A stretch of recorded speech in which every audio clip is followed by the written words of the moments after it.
की तिरुवन्नमलाई या जागी शोणाचलपतीचं देऊळ होतं. ते यवनांनी उद्ध्वस्त केलं होतं. बराच काळ तसंच ती उद्ध्वस्त स्थितीतच ते पडून होतं. रघुनाथ नारायण हनुमंत्यांनी ते पुन्हा बांधलं. अर्थातच महाराजांच्या अनुज्ञेनं बांधलेलं आहे. आणि त्या परिसरातली अन्य काही देवळांची नावं दिली आहेत. त्यांच्या पूजा अर्चा बंद पडल्या होत्या. कारण उघड आहे, राजवट इस्लामी होती. पूजा अर्चा करणार, उत्सव करणार, लोकांच्या त्या राज्यकर्त्यांच्या डोळ्यावर येणार आणि ते देऊळ पाडून टाकणार. त्याच्यापेक्षा आपलं मंदिर बंद करून ठेवलेलं बरं, म्हणजे कदाचित वाचेल. पण आता परिस्थिती बदलली होती आणि त्यामुळे त्या मंदिरांमध्ये पूजा अर्चा पुन्हा चालू करण्यात आहे. की तिरुवन्नमलाईचं की तिथं शंकराचं जसं देऊळ होतं शोणाचलपती, तसं एक विष्णूचंही देऊळ होतं. तिथं पेरुमल म्हटलंय. पेरुमल म्हणजे विष्णूचं.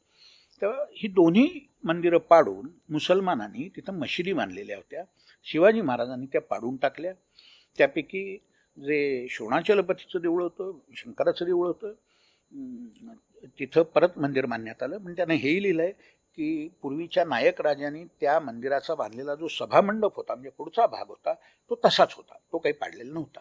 आणि बऱ्याच ठिकाणी असं पाहायला मिळतं की मंदिराचं रूपांतर जेव्हा मशिदीत करतात तेव्हा बराच भाग तसाच ठेवतात, गाभारा पाडून टाकतात, पश्चिमेला एक भिंत बांधतात, नमाज ज्या दिशेला तोंड करून पडायचं म्हणून, आणि मंदिराचं मशिदीत रूपांतर होतं.